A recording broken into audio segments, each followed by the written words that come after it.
sound of an old, creaky wooden chair being moved, followed by the quiet rustle of a fireplace. In a time when the boundaries between the known and the unknown were not so firmly drawn, there lived a man who claimed to have seen, spoken with, and even been attacked by ghosts. This man was C.W. Leadbeater, a leading figure in the Theosophical Society and a close friend of the famous mystic, Madame Blavatsky. His experiences with the supernatural were many, varied, and often terrifying. Sound of soft footsteps on a cobblestone street, a distant church bell tolling in the fog. Leadbeater's journey into the realm of the spectral began on a lonely road near London. It was a dismal, dreary midnight, and as he walked, his thoughts turned to the centuries of tragedies and crimes that had unfolded in the city. Suddenly, he was startled by the sound of footsteps, loud, heavy, and coming directly toward him. His heart raced as he pressed himself against a tree, the fear gripping him tightly. But when the sound passed over him, there was nothing, no one to be seen. Leadbeater had encountered what he would later describe as an astral impression, a ghostly replay of some long-past event. Sound of footsteps fading, replaced by the eerie call of an owl in the distance. Over the years, Leadbeater would go on to classify ghosts into 7 distinct types: thought forms, elves, churchyard ghosts, astral impressions, the double of a living man, animal apparitions, and the genuine ghost. Of these, the genuine ghost was the most formidable, a spirit with the power to speak, to interact, and sometimes to cause harm. Sound of a door creaking open, followed by the hollow echo of footsteps entering an empty house. Leadbeater's most terrifying experience with a ghost occurred in a lonely cottage far from any other habitation. The house had a reputation for being haunted by a malevolent spirit, one that had driven its previous occupants away in fear. Unperturbed, Leadbeater decided to spend the night there. As midnight approached, the air grew thick with tension, and a deathly silence fell over the room. Sound of a faint rustling, then the sudden, sharp intake of breath. Without warning, 2 cold, clammy hands closed around his throat, choking him. He struggled desperately against the unseen force, his hands grasping at the air, his breath slipping away.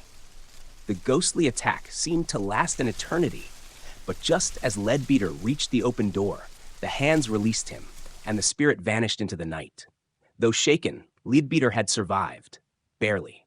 Sound of heavy breathing calming, followed by the quiet crackling of a fire. Not all of Leadbeater's encounters were so violent.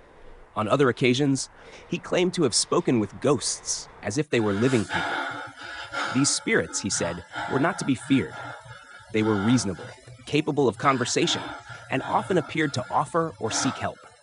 One such spirit materialized before him, its form slowly taking shape from a misty column of light. Leadbeater shook hands with the ghost, feeling its cold, solid fingers clasp his own. It spoke to him in a voice that grew fainter and more unearthly as the minutes passed, until it finally disappeared. Sound of the wind howling outside, the fire crackling louder. According to Leadbeater, the existence of ghosts was not only real, but inevitable. He believed that we are all dual creatures, with both a physical body and an etheric or spirit body.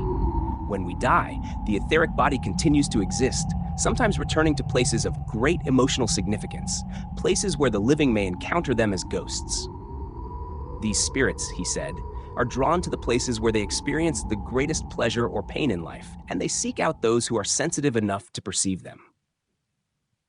Sound of a quill scratching on parchment, then a brief pause.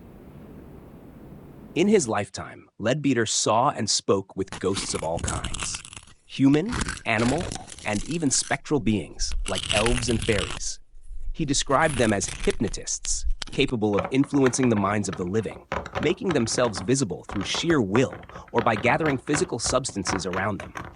Yet, despite their sometimes frightening appearances, Leadbeater insisted that ghosts were not to be feared. They were simply spirits striving to communicate, to return to the world of the living, and to be known. Sound of the fire slowly fading, the soft echo of footsteps in a silent room. In an age where the line between reality and the supernatural was blurred, C.W. Leadbeater's accounts of his ghostly encounters stood as testament to the belief that life continues beyond the grave. His experiences, though extraordinary, were to him as real as the world around him. A world where the living and the dead could meet, speak, and sometimes shake hands. Sound of the wind sighing through the trees, the faint rustle of leaves. And so, Leadbeater left us with the chilling reminder that the veil between our world and the next is thinner than we might think. Thin enough for a ghost to reach through and make itself known, if only for a fleeting, ghostly moment. Sound fades out, leaving only the whisper of the wind and the distant call of an owl.